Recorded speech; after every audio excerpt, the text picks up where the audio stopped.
good afternoon. Welcome to Women at the Front Lines. My name is Amoding. I'm delighted you're tuning in for this episode. This is a space that we started to ensure that we bring you women that have walked journeys, various journeys of leadership, of life, to inspire other women. And today I have somebody very special and doing a lot of work in the women's movement, but beyond women's movement, in the petroleum industry. Madam Winnie Gabire from Global Rights Alert, based here in Kampala, but doing a lot of work out there. Winnie, you're so welcome. And I'm delighted that you honored our invite here on Women at the Frontline on this women's space. Thank you so much for coming.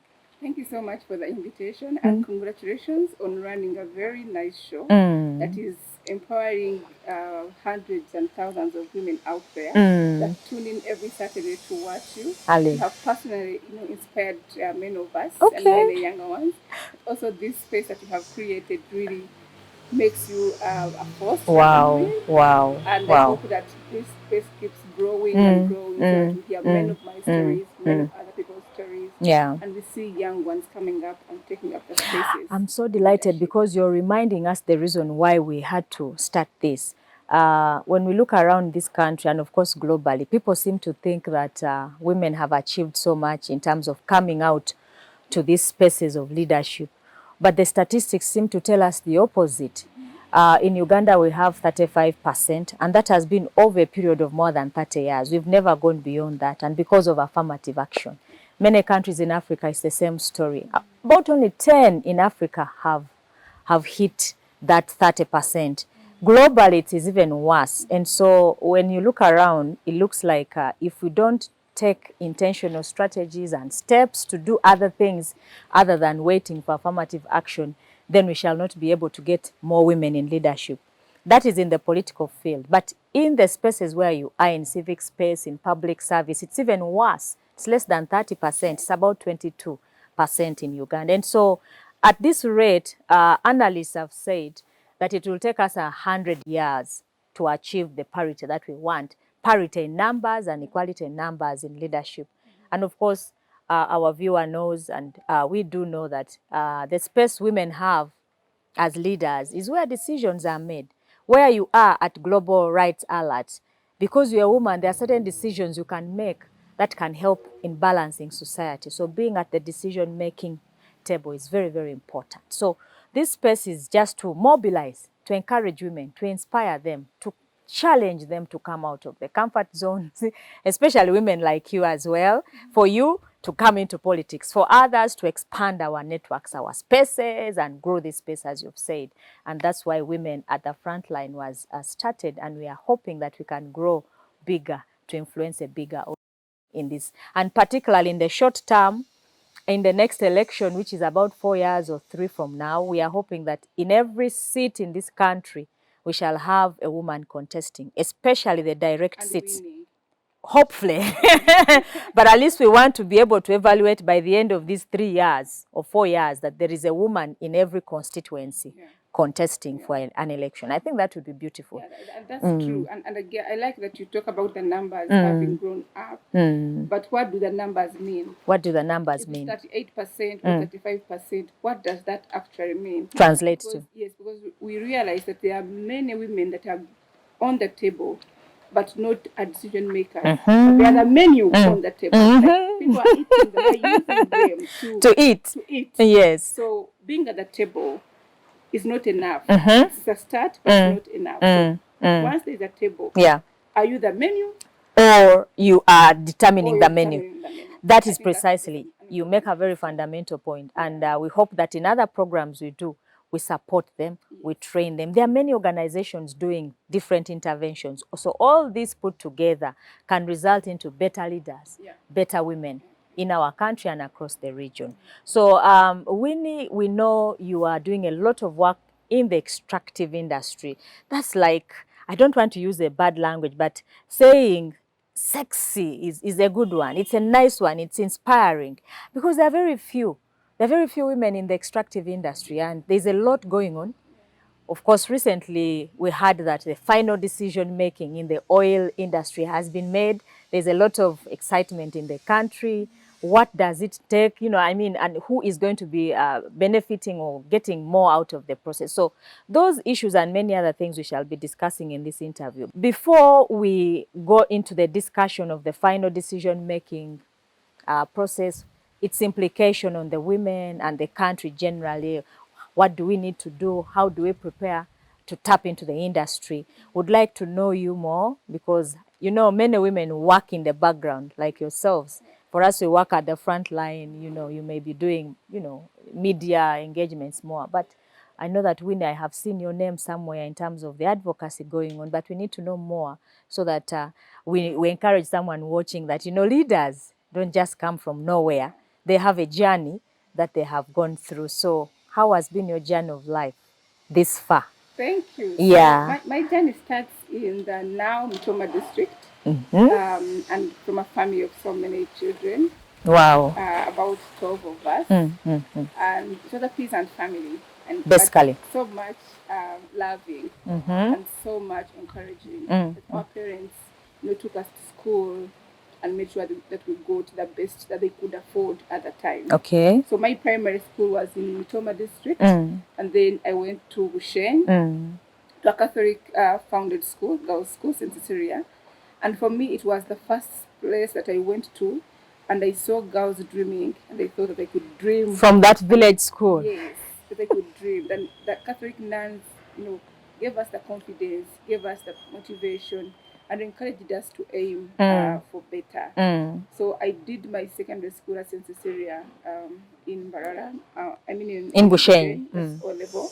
And then I performed so well. And I went to Mary Hill High School, and I thought I had arrived. Wow. Because, like Mary Hill was the real thing. I thought I had arrived. And it was also a very good experience, very different from where I had come from. So it was a bit of a shock. From that village. From that age. Yeah. But everyone was lovely. And for me, when I look back, I realized the power of love among women, among the sisterhood.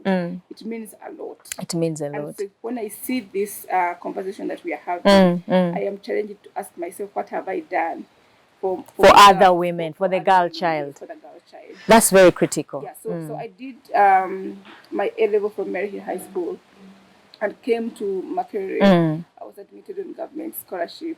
Back then, things were good. We enjoyed, so these government scholarships. Yeah. I came and did SWASA, which was also very good. Yes. We didn't have any private student at the I time. missed it narrowly. It was a small class. So it was very good at being in Kampala. The shop, the boys, the men. It was exciting. Very exciting. Yeah. But then later I went back and also did a master's in human rights. Wow. Yes. Wow. So when I finished the university, then I started volunteering with charities. So I had a volunteer position in Ginger, in an NGO, that exposed me to different communities. I had come from the West, and for me it was the first time I crossed the Nile and then interact with Basoga. That was and very looking important. At how different we were, the things that I had taken for granted. So it was also a good opening avenue for me to learn more about my country, learn more about myself, but also about the power and integrate yourself with other persons in the country. Yes, so I was in Ginger for a few like maybe 2 years, and after that I got a group of doctors. They called me, and they were starting up an organization. So I did an interview, so I was called, and I started an organization for them. And that organization, AGA, Action Group for Health and Human Rights, is still functional. So I was thrown into the deep waters. And started learning and swimming. 3 years after graduation. Wow. But I managed. They were very supportive. So it talks about the supportive environment and how that helps someone to grow as a leader. Yes, as a leader. Wow. So I was given all these powers to make decisions, to sign the checks, to recruit, to go out in the field. Wow. And I was young, but I felt they trusted me. Probably they had seen a leader in me. Wow. So I was in AGA for about 5 years. And then I started my own organization, Global Rights Alert. So you founded this organization? I founded Global Rights Alert in 2009. And we were doing work around extractives. We had just discovered oil in 2006. So Uganda was excitement, but also there were worries. about that. About that. That is the gist of our discussion today. But before you go there, just to benefit more from your childhood, just want to know some of the fondest memories. There are those things that shape us to become the people who we are. And I remember when I look back to my life, I think it's those schools, the village schools that we go to, the experiences of life somehow shape a better person. So those experiences are very important. So the primary school What can you remember most? The primary school was hard because you had to walk many kilometers to school. Whether it rained or not, you had to walk. You had to walk. If someone gave you a lift on a bicycle or on a truck, it would be the best day of your life. Like for that whole month, we talk about that lift.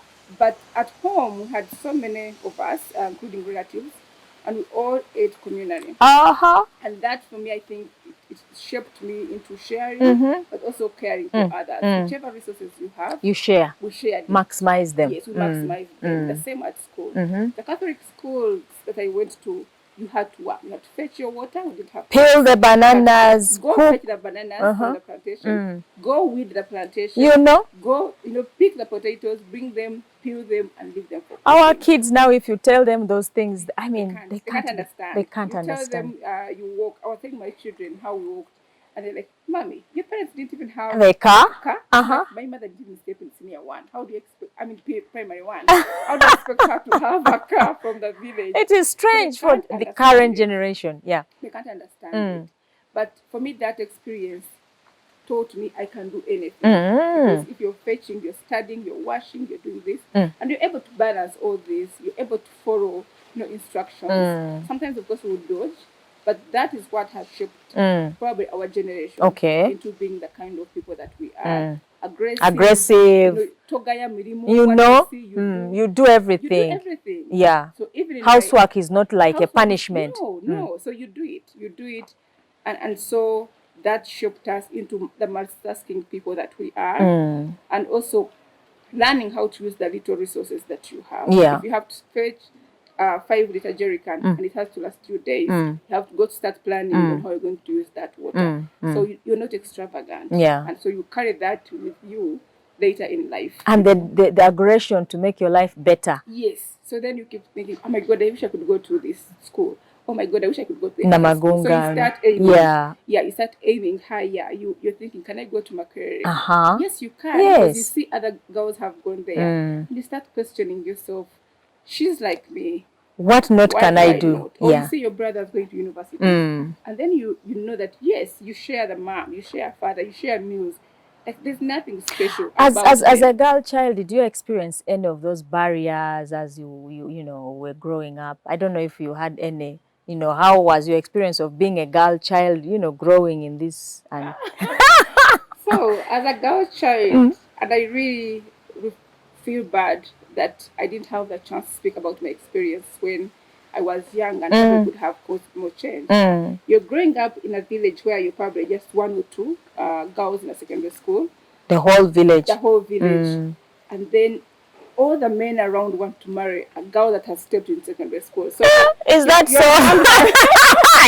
I know what you're saying. Every man, young, old, they want you. Like, before you know it, they're going through your ankles. Sometimes you even wonder how you maneuver and survive that environment. But my parent was very, my father was very tough. My mom was very tough. And they told us, aim higher. But you had, your uncles trying to be go-between you and another man in the village. Or you have your cousins trying to set up a race. Or you have someone that you thought was a father figure trying to abuse you. Wow. So I definitely went through those. I think about 4 attempted rapes. I always say that friends.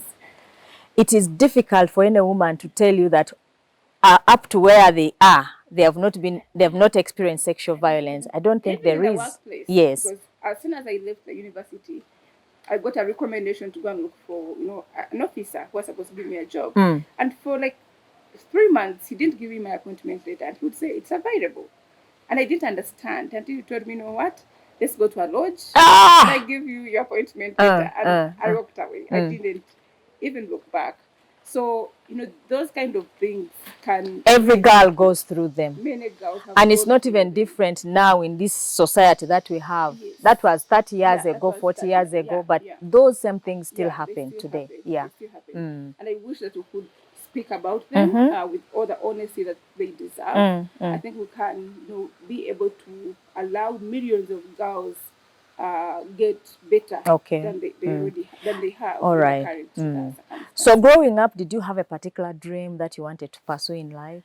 So I wanted to be a teacher because the few girls that had studied, that I knew, had become teachers. Wow. So for me, I wanted to be a secondary school teacher. And I wanted to teach CRE and history. Why? So because that's what they were teaching. So the girls that I knew were teaching, CRE, and I thought it was like the most... It is adorable subject. It's what makes us. But I think I had aimed lower to want to be that without giving it my all. Yeah. So, and this is not to say that secondary school teachers are bad. But they don't guide, probably. Yeah, but I didn't get the career guidance. Yeah. So you always say, I want to be like that. I want to be like the other, but without knowing what it takes. Yeah, what it takes. What life opportunities you have. Yeah. So then later I wanted to be a lawyer. I had gone had seen lawyers. So smart and yes. Yeah. So, but then we didn't have enough money that could have taken me on private sponsorship. Wow. So at the last hour, my sibling advised, said, we don't have enough money. We have many kids behind you. If you don't get the points for law, then get the next available one. So I second guessed myself and then applied for SWASA. And then when the results came, I had very good marks. Which could have actually given you anything. Yes, which was giving me law. Wow. And I remember being told that I can change to law when I reached my period. Yeah. But I was coming from the village. I didn't have the confidence. I didn't know anyone. How to do it. I didn't know how to go about it. To law. That was a missed opportunity. It was a missed opportunity. Yeah. But I think I later found my true calling in SWASA. So I'm not regretting, but it's just that I did not take that decision because I had no confidence, because I had no one putting my hand, because I didn't know how to do it. And I was scared. Yeah. So I said, let me just settle for this. I think I had a similar experience. I wanted to do law, but then I couldn't raise the points at that time because I went to a very rural school. Not rural, I think at A level, mine was here in Kampala. Although I started with rural girls. So I missed. But then you made the law. Then I found my true calling, as you're saying, in social sciences, because working with the vulnerable, marginalized people gave me immense satisfaction. But later on in life, I said, no, I must pursue this law thing. I needed it for some reasons. I went back to do that thing recently, though. So it's never too late to. You can still go back. I keep thinking, should I really go back? How old am I? What time am I going to graduate? How will I practice and then it? The money available, can it pay for me and my kids? So those are the things. Those are the things of life. So when I look, I'm mature in class and with all these young girls and boys. I can tell you there are even much older people in that class usually. So I think it's an issue of self-actualization. Education is really at some point when you've got all the other needs handled. It's just about to satisfy your dreams and feel good. I haven't given up. Because even in the work that I do, I think if I understood the law, would be much better. Would be much better because having done human rights and all that. Wow, you're such a powerful lady. Very interesting story. And there is something about civic leaders, they seem to be so knowledgeable about many things. I find it very easy to speak to you people compared to me, the politicians. The politicians, the lawyers. Yeah, those ones are fixated also in one area. But anyway, let's go to the issue of your work because that was our interest. Global Rights has started, you have started the organization. What were some of the challenges beginning? Because sometimes it's hard, but you're now an employee of other people. So I had a few months when I was the only employer. So I had my own laptop, my own desk, and I had a young baby. So my baby and the laptop were competing for my laps.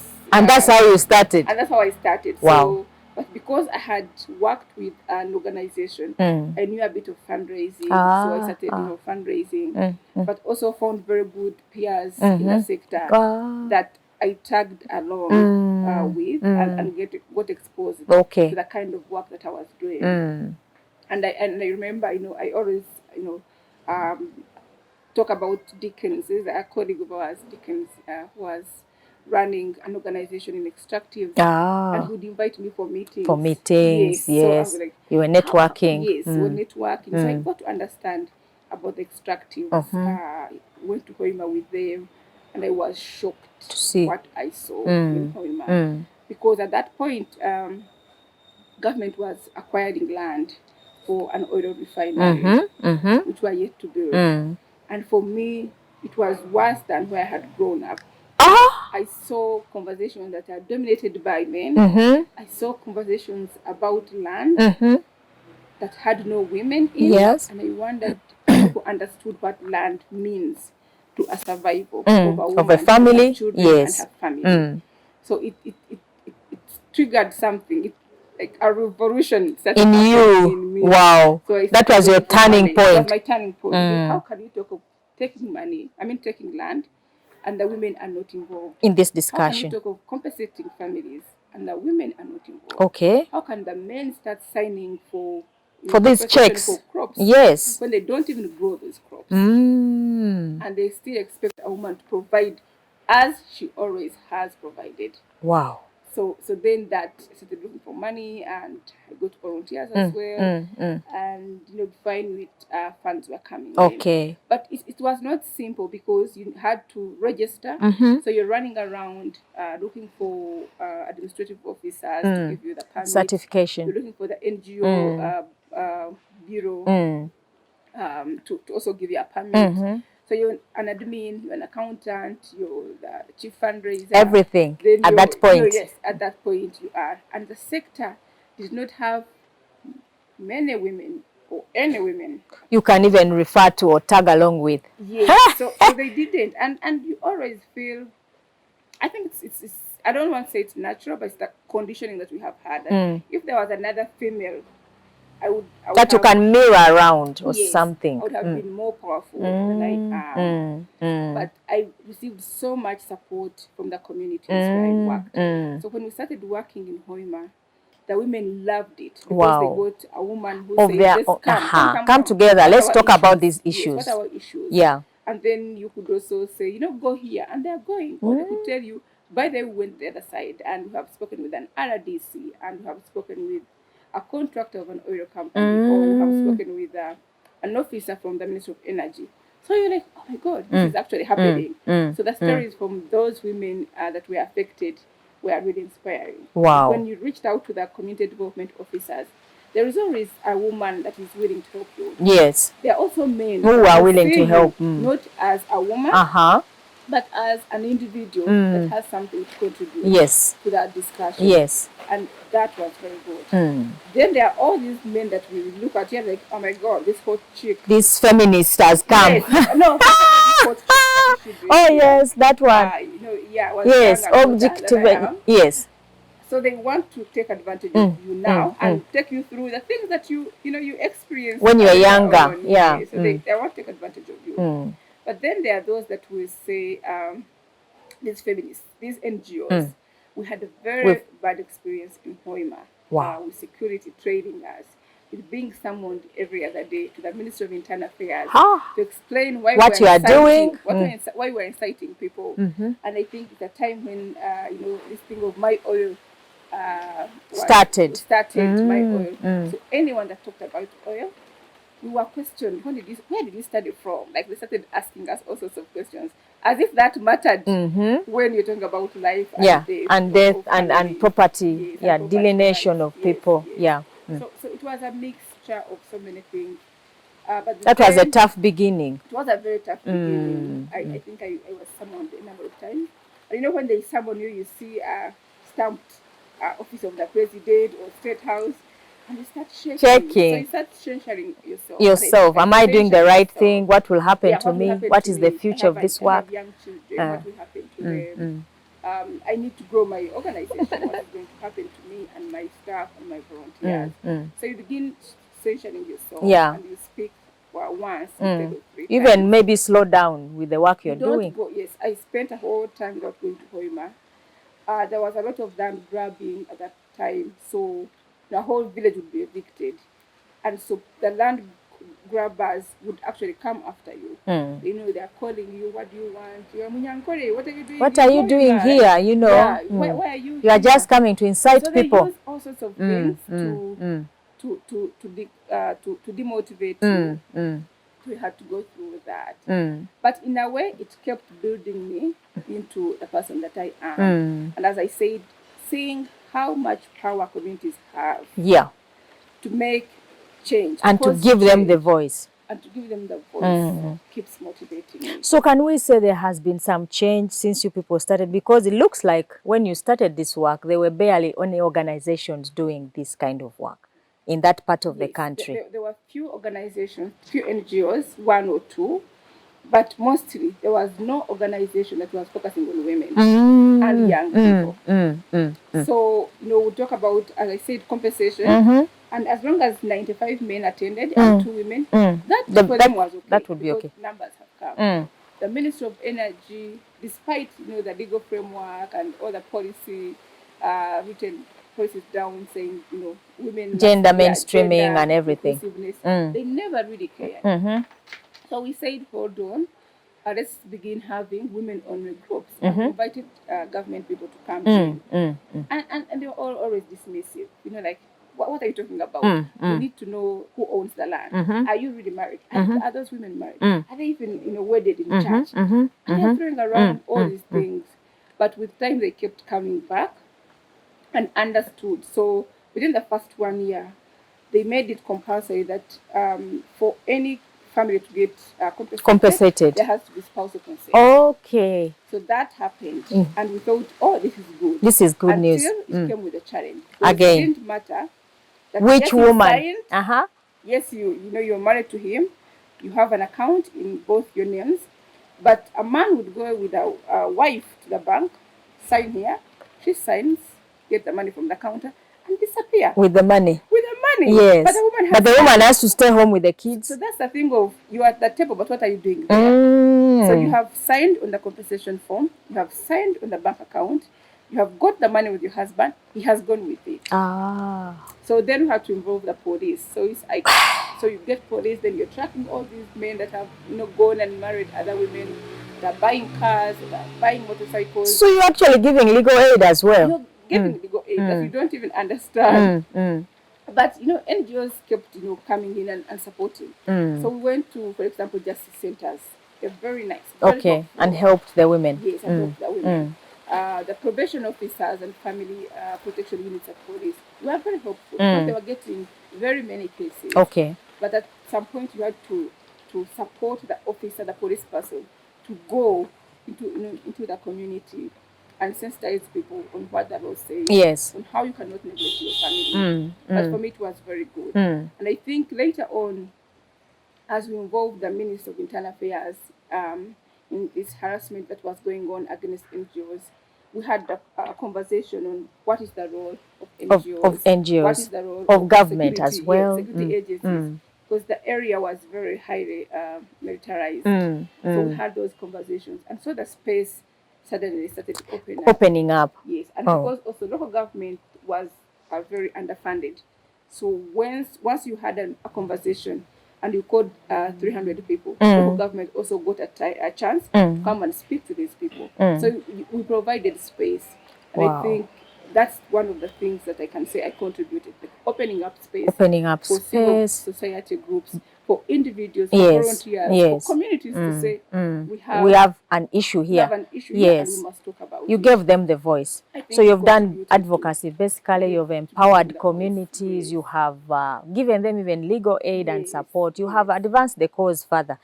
We read this book of Seranja. Of course, he calls those persons who are victims of the evictions and also who are affected largely with the oil industry, the wretched of the earth. Of course, if they are the wretched of the earth, then the women are worse off.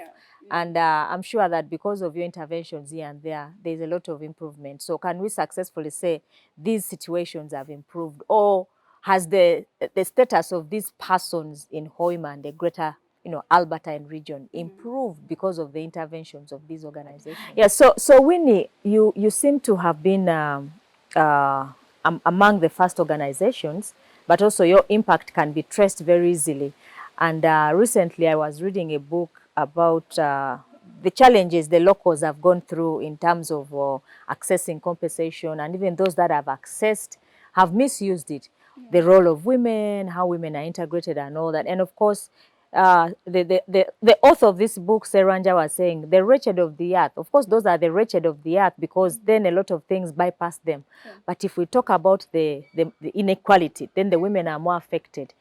Can we now begin to celebrate and say, because of the interventions of the various organizations working closely with government, there has been some improvement in terms of their rights, in terms of compensation, in terms of all the issues that arise in the extractive industry? Yeah, definitely. There are many groups, coalitions. For example, the Coalition on Oil and Gas, Public Utility Coalition, the BAPENECO, that are working on different things: environment, transparency and accountability, community and human resource rights.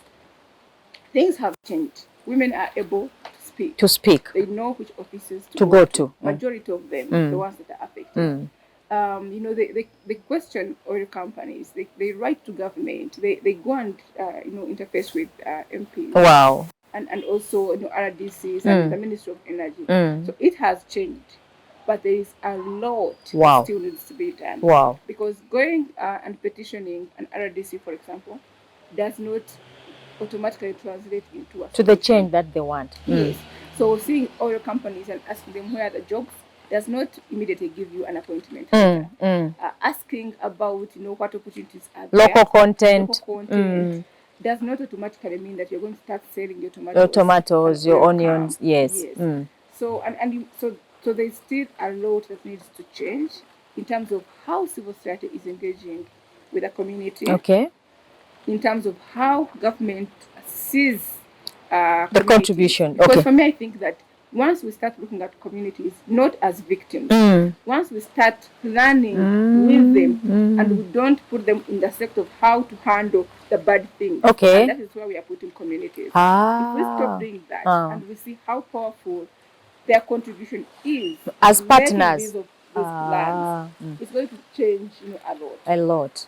It's going to reduce on the risks, on the violations, but also gives us Ugandans the power to say these are our resources. This is how we want them exploited. To be exploited. This is how we want the proceeds from these resources to be shared. Wow. But NGOs, including the one that I lead, coalitions, government, oil companies, we, in most cases, look at communities as victims, and we are planning of interventions of not the other way of this is a resource that we can tap into, that we can learn from, that we can work with to make sure that our country benefits. We recently, as you mentioned at the start, in February there was a final investment decision that was made, and you saw Total saying this has come. The government was clear. We are now going to have our oil produced in 2025. But for me, it worries me that despite all these years we have taken before producing oil, I don't think we have prepared ourselves as a country, but also communities especially, to benefit. In terms of local content, we have all these slides that have, nice words here and there. How many tons of that will be needed? How many trays of eggs? How many, cages of beef?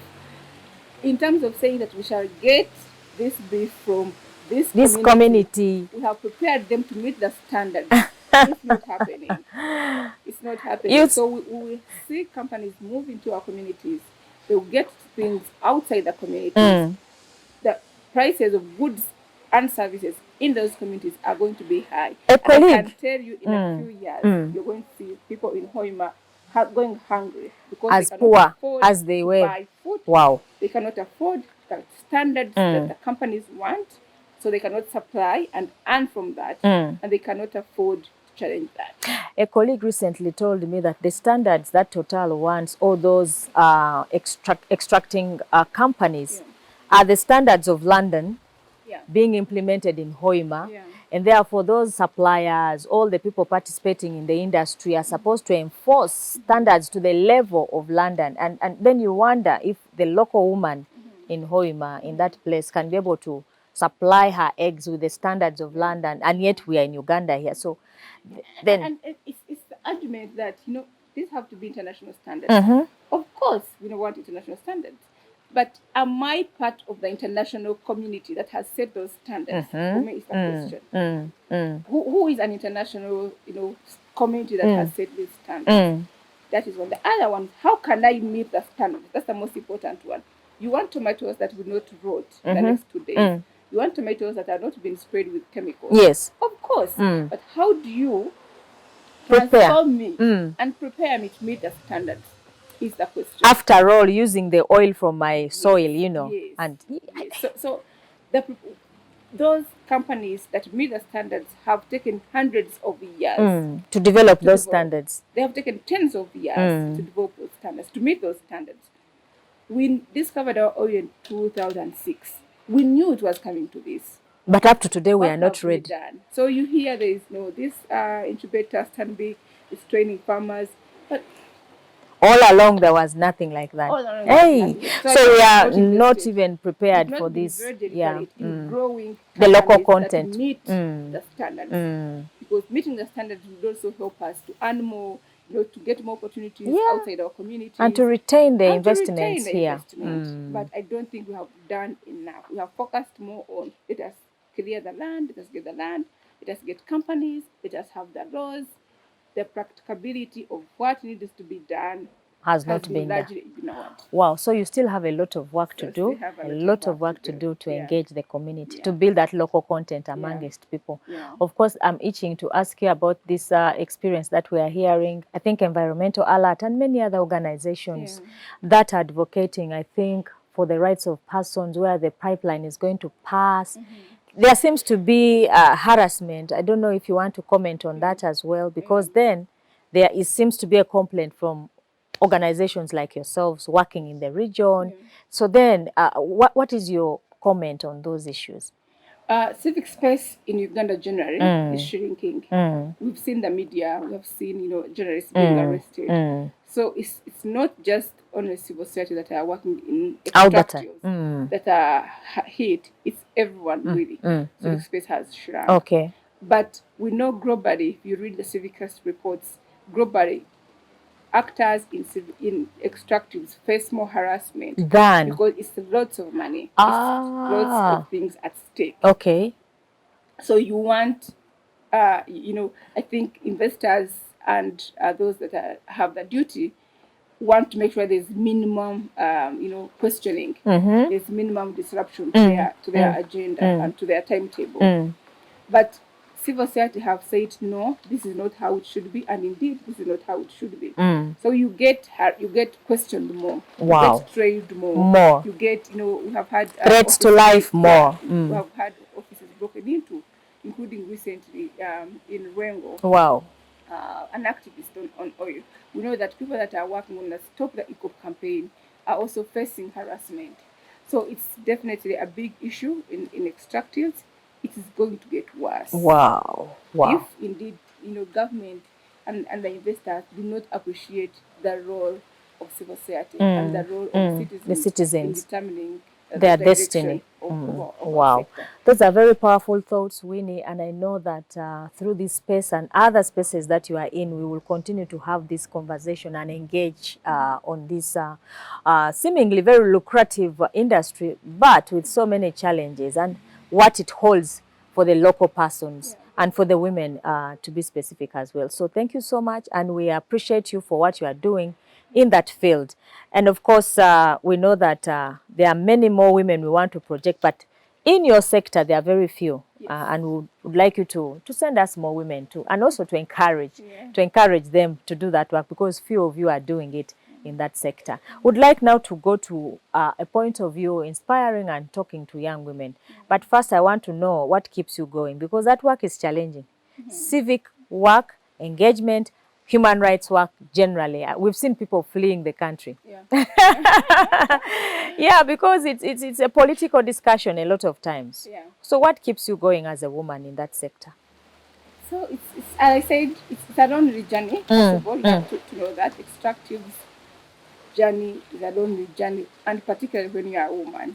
So you're confronted with the general things that confront a woman in Uganda every day. You're confronted with the issue of a new sector that is highly political or has security issues around it. But also you're confronted with the limited resources and the lack of tools to use to make sure that you're protected. But we find a way. You get to network, you get to meet government people, you get to meet security people, and explain yourself, which you shouldn't do. But we're trying to, as much as possible, to have a conversation and say, you love the country as much as I do. Yes. And so you make some friendships. Yeah. So I sit, for example, on the multi-stakeholder group that is in charge of oil at the national level. At the national level. Government, it has oil companies, and it has civil society. Wow. So in those spaces, we talk about our realities and appreciate each other's fears and concerns. That for me has been helpful. But also having a group of women that support you. So I belong to some women groups where you can go and say, and I'm here just to, what should I do? From the women leaders that are leading in different spaces.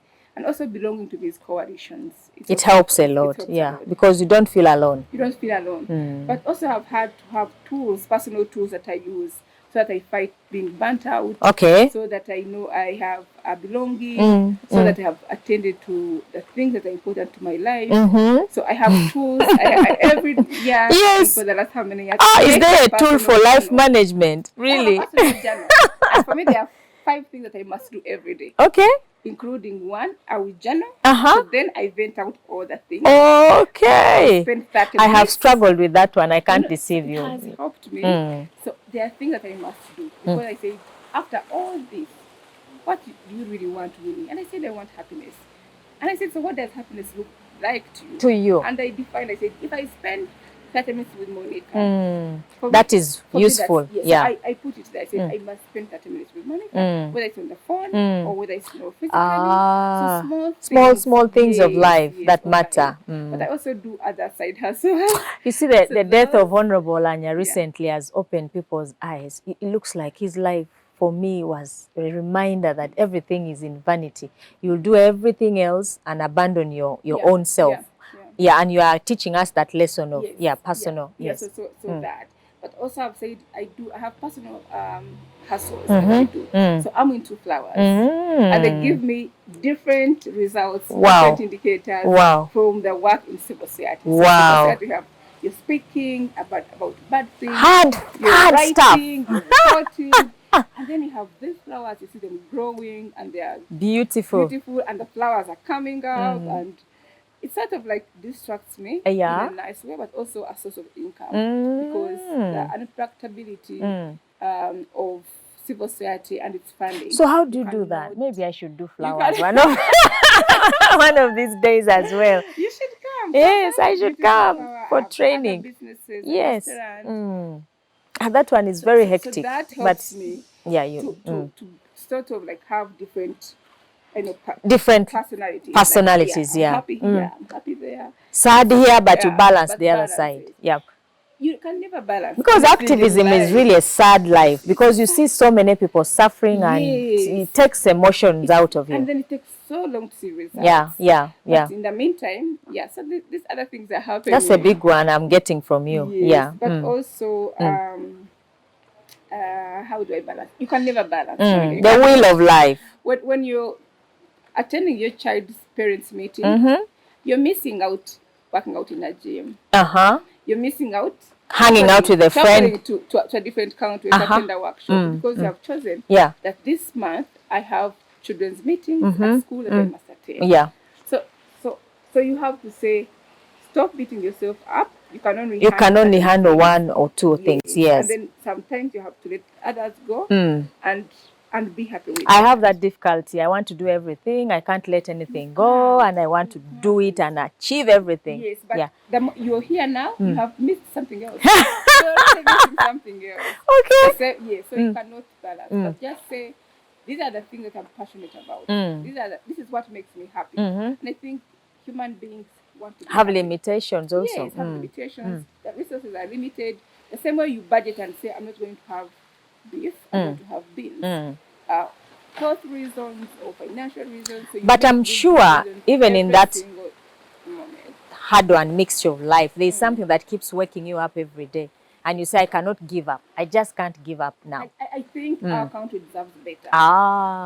Every single day. I know our country deserves better. I know our country has what it takes to be beautiful and, give us all the services that we need. Okay. I know that there are women out there who cannot even dream because they are scared of dreaming. Yeah. But I want to create a space where women can dream, where women can, I can be, like I started, a primary school teacher, but maybe I can also actually be a secondary school teacher, or maybe I can be a judge. So I know that the potential in us is so limitless. Wow. And I would want to see, women in Hoima, women in Chukwu, women in, Zimbabwe, women along the eco pipeline say, oil company respects us. Pipeline. We are investors in our country, being represented by a national oil company, and this is how we want our business to be conducted. That we pay taxes, and this is how we want our taxes being utilized. So you certainly can't stop. So I can't stop. There is a lot. There is Zimbabwe to reach. There is which other districts are along the way of the pipeline? Chotera, Rakai, all the women there have to be reached. They have to be reached. Yeah. And they are doing well. We already have about 90, volunteers along the pipeline.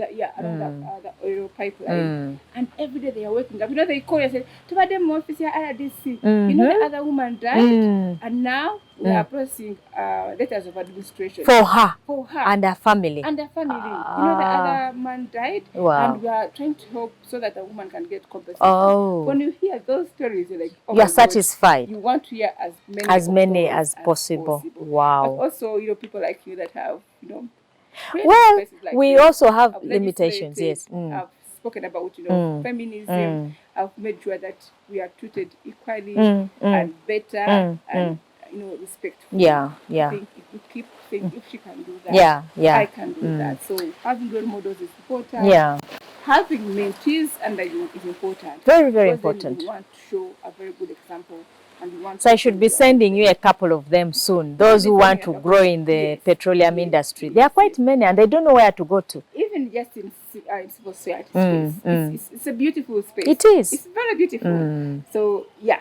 Well, and whether you want to start a CBO, a community-based organization, whether you just want to be nameless, please. Wow. There's so much. There's so much to do. There's so much to do. You have the power to do whatever everything that you dream about. It's your dream that limits you. That limits you. Wow. Wow. That's very, very inspiring. Yeah. And I'm sure that going forward, we will have to work very closely with you in terms of nurturing young women in that sector because we need more. And certainly you can't stop. There's a lot of work ahead. The pipeline must reach Tanzania. The money must come and be put to the right place. That is very important. That is very important. Yes. Now, I'm just itching to know also if there are any specific values that you live for. For example, mine is about integrity. I love to keep myself at that level. I am a social justice, I don't know, everything that is unfair in society, I will open my mouth about it and against it. For some reasons, I can't keep quiet because of that. And you get bad names, people call you all sorts of names because of that, because your heart is passionate about that. And for you stand out. I stand out for social justice. So I don't know if there's one or two things that you can be remembered and say, like Olanya now, everybody says, he was a very honest man. Yeah. He was a man of his word. He was he was an ardent timekeeper. So it's a character that he has built over time. So what are those things that you're working on, I think for me, it is the spirit of generosity. That whatever it is, you want to share it with others. Even yourself, in terms of your contribution. So my contribution. Yeah. That because of how we have been brought up, you share. You want to improve So you other want to people's make sure that lives. someone gets a piece of what you have, and then that can push them to a Better level of life. So for me, generosity is very, very key. But also, I hate telling lies. It is either yes. It's either yes or no. Or no. And it's so bad that if I know you have actually lied to me, even if it's something small, I'll never forget. I'll I keep a distance. I will internally keep a distance. I think for many people, you are a person who trusts a lot as well. I trust so bad. Like I think I'm very naive. Like I just trust. But the second I get to know, it will damage the way I see you. I see you for the rest of our lives. Maybe that will change. Probably. I will not erase it. I share that with you. I trust a lot. And when I'm let down, I'm like, I've learned that we trust human beings too much. Yes. Human beings are weak. Yes. They are fallible. They are wicked. Yes. Generally, they are closer to sin most of the time. So that's the beauty of life. I will not get stones and I think it's a lesson we have to learn that you have to have a limit and say, okay, it's only God who is perfect. No human being can be. But it keeps coming back and forth. Like, oh God, how did this happen? Wow. It's been a nice conversation with you, my sister. And I just want to dream with you together and see what would 20 years from now be like, for us, for you. What would you like to see Uganda in the next 10 years or 20 years? This question has just come because I see you a great woman and with a great future. Are you going to Parliament shortly or what?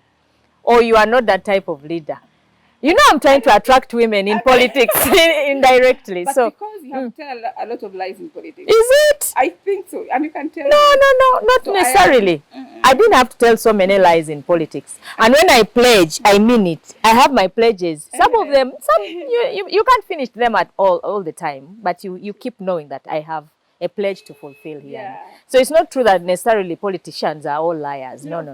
But I think, for me, that's the myth probably that I have about politics. Yeah. That to be in politics, you've got to say, I'll say it with a straight face. But when you don't mean it.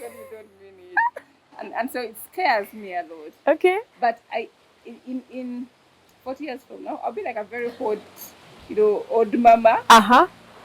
But I know that my daughters and my sons and my friends' children will be running this country without this crap of corruption, with this, without this inefficiency. Okay. I think it will be a country that is progressive. Much better. Much better, where the young people are determining the future. Wow. As the old will be out of the picture? Yes, will be out of on the side. Advising on the side. Wow. But I see a lot of potential. That this patriarchy that we're talking about, no, they won't allow. Yeah. And I'm encouraging that they won't allow. Wow. That this thing of keeping quiet and abuse, it will not be there. That is what I see. Wow. Yes. So the male, female, there will be no issue. There will be no issue. Wow. Yeah. Winnie, we must leave at this point. We've spent a lot and people have to use MBs to watch this well. So I want to thank our viewers at this point for being with us here. I want to thank Civic Space TV for giving us the opportunity to, voice out and showcase what we are as women and to reach out to other people. We want to thank Center for Constitutional Governance, GLIS, Great Lakes Institute of Strategic Studies, and many other partners in the women's movement and other spaces that we work with. And I will be giving more information on how we go forward as a program. But we keep to give this space more to women to speak. And people learn from us as the leaders ahead. So a few things here and there, I know any young woman or any person who's been watching will pick up a few things. Thank you so much, beloved. Thank you for being with us. Continue being here with us. Until we meet again on another episode, I want to thank you and shalom.